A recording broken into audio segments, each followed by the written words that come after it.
Selamun Aleyküm ya Şehit. Selamun Aleyküm. Ve ila ruhihi el Fatiha.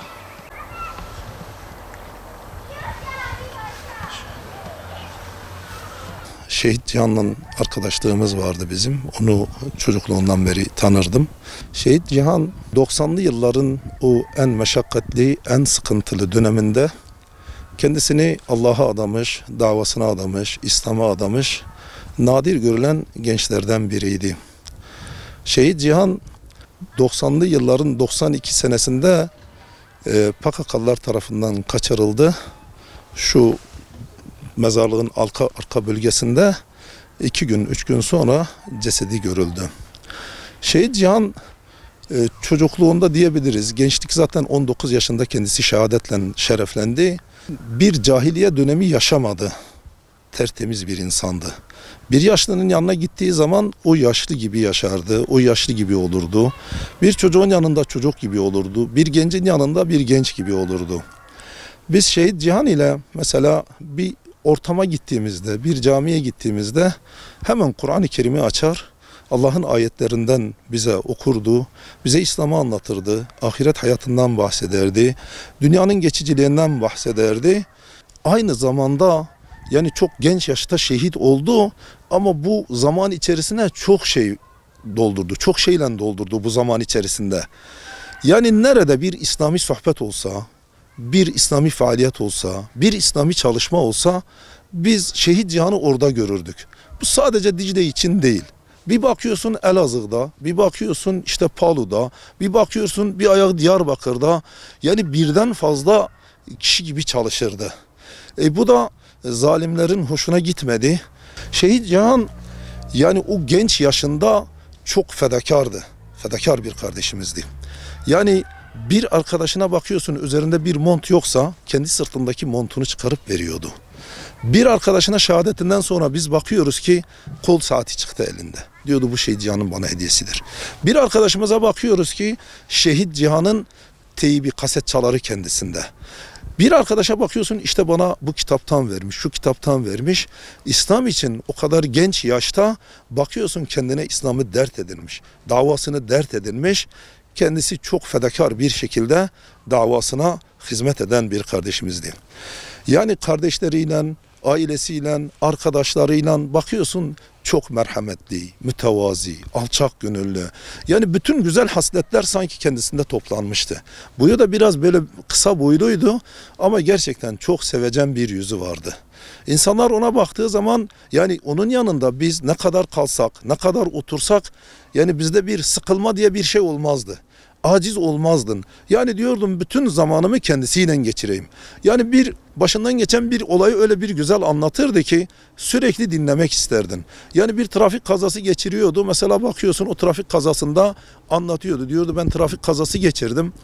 Ben işte düşündüm dedim herhalde ben yani artık vefat ettim. Şehit oldum acaba. Diyordu ben gözlerimi açtığımda bir de baktım ki telsiz sesleri, ambulanslar dedim demek daha vaktim varmış. Ben biraz daha kalmam gerekiyormuş diyor. Kendisiyle dediğim gibi bu yolda mesela gezintiye çıkmıştık. En son bana biraz İslam'dan, Kur'an'dan bahsetti. Çok güzel bir ahlakı da vardı kendisinin. Böyle yine konu açıldı. Hep diyorum şehadetten bahsederdi ya. Konu döndü dolaştı şehitlikten, şehadetten açıldı. Dedi inşallah benden ayrılırken son sözü böyle gözlerimin içine bakarak dedi ki inşallah hepimiz şehit oluruz. Biz de asr saadette Peygamber Aleyhisselatü Vesselam'ın Bedir Savaşı'nda Allah'a dua ettiğinde ya Rabbi işte bu bir avuç Müslüman da şehit olursa sana ibadet edecek kimse kalmayacak duasını düşünerekten dedim şimdi biz hepimiz şehit olursak bu İslam davasını kim yüklenecek, kim yapacak bu işi? Aynen şöyle şehitlerin kanı berekettir, bereket dedi. Bu onun son görüşüm oldu. Allah-u Teala onun şehadetini mübarek kılsın. Bizi de onun şefaatine nail eylesin, mübarek eylesin. İşte böyle kışın soğuk bir zamanında, o en soğuk anlarında kışa girerken bu nazenin taze Müslüman kardeşimizin o sıcak kanını soğuk kanla buluşturdular. Şehit Cihan çocukluktan beri arkadaştık biz. Önceden de daha henüz ilkokul yaşlarındayken de onun gerçekten bir hedefi vardı. Devamlı camide namaz kılar. İslam'a yakışır bir çocukluk hayatı yaşıyordu. İşte Şehit Cihan 90'lı yıllara doğru giderken İslami camianın içerisinde kendini buldu. Ve gerçekten İslami camianın ona öğrettiği bazı İslami değerleri çok ciddi bir şekilde kendine aşıladı. Ve bu konuda da devamlı bir endişesi vardı. İşte insanlara İslamiyet'i anlatma, insanlara devamlı işte Allah ve Hz. Muhammed'i anlatma. Örneğin evde ya da camide bir ayet ya da bir hadis ezberleseydi onu hemen gelip bize aktarırdı, bize anlatırdı. Onun bu davranışı, onun bu hayatı, bu sadeliği çevresindeki bazı mürted insanları rahatsız etmeye başladı. Bir gün çok iyi hatırlıyorum, beraber oturmuştuk. Aile akrabası toplanmış, buna bir miktar para teklif etmişti. Şehit Cihan da işte bu paraları neden, niçin bana veriyorsunuz? Yani ben bu paraları hak etmedim, niçin bana para veriyorsunuz? Kendisine sen bu Dicle'den çık, git işte şehirlerde yaşa, orada eğlenceye gir. Yani böyle eğlence verici yerlere, mekanlara git. Biz sana her ay para veririz. Yani sen burada bu şekilde olmaz. Hem bizi rahatsız edersin hem işte sana yazıktır falan. Sizin bu paralarınız size olsun. Benim hayatım da bana olsun. Sonunda karlı çıkacağımız gün gelince ben sizden daha fazla karlı olacağım. Bu parayı siz kendiniz kullanın dedi. Bu şekilde o parayı reddetmişti. Şehit Cihan şehadetinden birkaç gün önce, şehit olmadan önce yine Dicle Çarşı Merkez'de Şehit Muhammed'le beraber otururken mürted örgütten birkaç kişi onları çağırır. Bu aşağıdaki mezarlık yolu dediğimiz bu yolda buraya doğru yürüyelim, bize de bu davanızı anlatın demiş. Onlar da olur tabi. Bu aşağıda gösterdiğim yolda onlar yürürken Şehit Cihan'la Şehit Muhammed Allah'ı, peygamberi ve davayı anlatıyor onlara. Biraz daha ileride mezarlığın son yeri dediğimiz bir yer var. Sonunda oradan mürted örgütün işte bu silahlı grubu pusu kurmuş. Cihan'la Muhammed'i o şekilde işte esir alıyorlar. Günlerce ve gecelerce onları aç bırakmışlar. Ağaca bağlamışlardı duyduğumuz kadarıyla. Onlara işkence yapmışlardı. En son Şehit Cihan'ı kafasına büyük taşlarla vurarak beyninin şu kulaklarından çıktığını ben şahit oldum cesedin üzerine gittiğimde, mübarek cesedin üzerine. Silah sıkmışlardı. Hatırladığım kadarıyla ateş közüyle şu yanaklarını, işte ellerini dağlamışlardı, yakmışlardı. Ellerini ve kollarını, dirseklerini taşla kırmışlardı. Büyük bir eziyet etmişlerdi onlara. En son işte iple boğmuşlardı. O da yetmediği gibi kafasına bir kurşun sıkmışlardı. Ve ben cesedini gördüğüm zaman gerçekten çok üzülmüştüm. Ama yüzünde bir tebessüm vardı. Şehit olduğu belliydi zaten. Bu şehadet parmağı tam bu şekildeydi. Bu şekilde ruhunu teslim etmişti Allah'a. Musalla taşındayken imam onu yıkıyordu. Şehadet parmağı devamlı böyle dik bir şekilde sonuna kadar, kefene kadar şu şekilde dikti şehadet parmağı. Hatta orada yaşlı vefat etmiş bir amcamız vardı. Dedi ki siz bazı şeyleri görmediniz.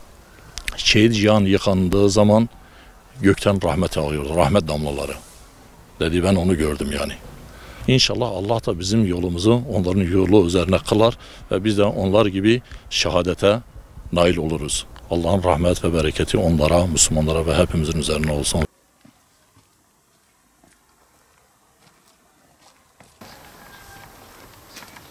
Selamun Aleyküm ya Şehit Muhammed ve ila ruhihi el Fatiha.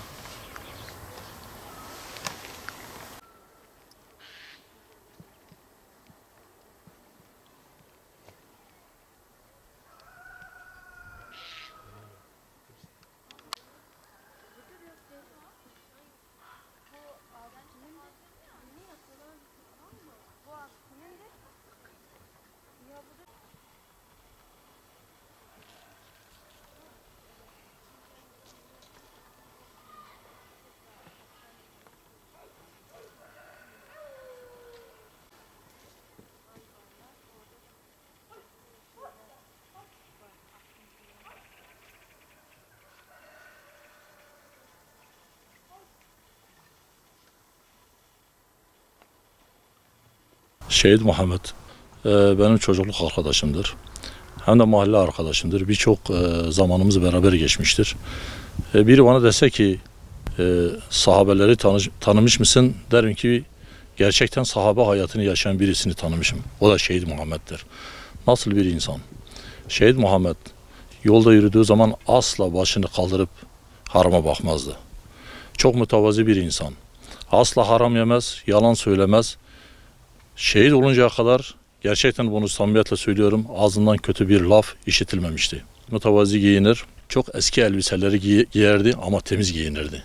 Bir gün kendine sordum, neden paran ya da biz sana işte temin edebiliriz? Hayır dedi. Ben şöyle kaliteli, güzel, lüks elbise giyersem benim nefsim azar. Ben Şehit Muhammed'den şunu anlamıştım. Yıllarca bazı tasavvuf ehli zikir eder, ibadet eder, nefsini yenmek için. Şehit Muhammed kadar ben nefsini yenmiş, köreltmiş gerçekten bir insan bugüne kadar tanımamışım. Bana bir anısını anlattı bir defasında. Kaza geçirmişti. Çok kötü yaralanmıştı. Onu Diyarbakır fakülteye götürmüşler de orada tedavi görüyordu.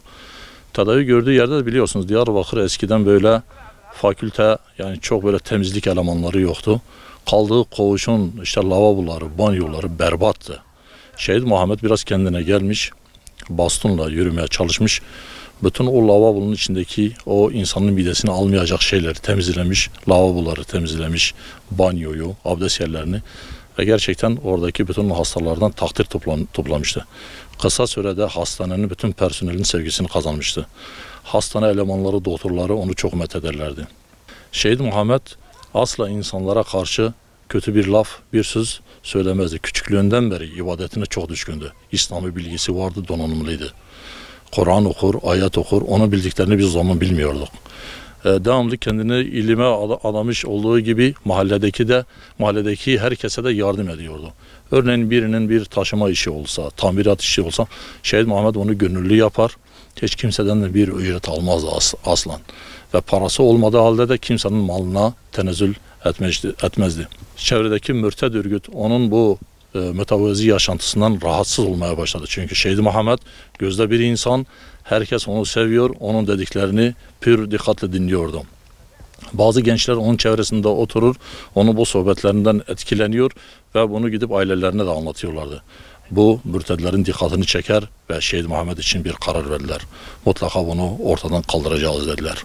O da Şehit Cihan'la beraber şu karşıda gördüğümüz evin arkasındaki bir tarlada ben Şehit Cihan'ın orada cesedini gördüm. Şehit Muhammed'i de aynı gün Dicle'nin aşağısında bir Alindok dediğimiz bir bölge var. Orada da biz cesedini gördük. Cesedin üzerine ben gitmiştim. Gerçekten insanlık dışı bir işkence, vahşiyane bir işkence. İnsanın dayanamayacağı, görmek istemeyeceği bir şekilde Şehit Muhammed'i şehit etmişlerdi. Üzerinde ateş yakmalar, defalarca boynuna kablo geçirmelik. Onlar zannediyorlardı ki Şehit Muhammed o şekilde acı görüyor, işkence görüyor. Onlar bilmiyorlardı ki Şehit Muhammed gözlerini cennete dikmiş, hiçbir acı hissetmiyordu. O şekilde onu şehit ettiler. Onun da Şehit Cihan gibi aynı akıbet, aynı şekilde kollarını kırmışlardı, kaburgalarını kırmışlardı. Kulağından onun da beynini görmüştüm, beyni akmıştı. Taşlarla beyni parçalamışlardı. Şehit Muhammed'in de Şehit Cihan gibi tıpkı şehadet parmağı bu şekilde şehit olmuştu.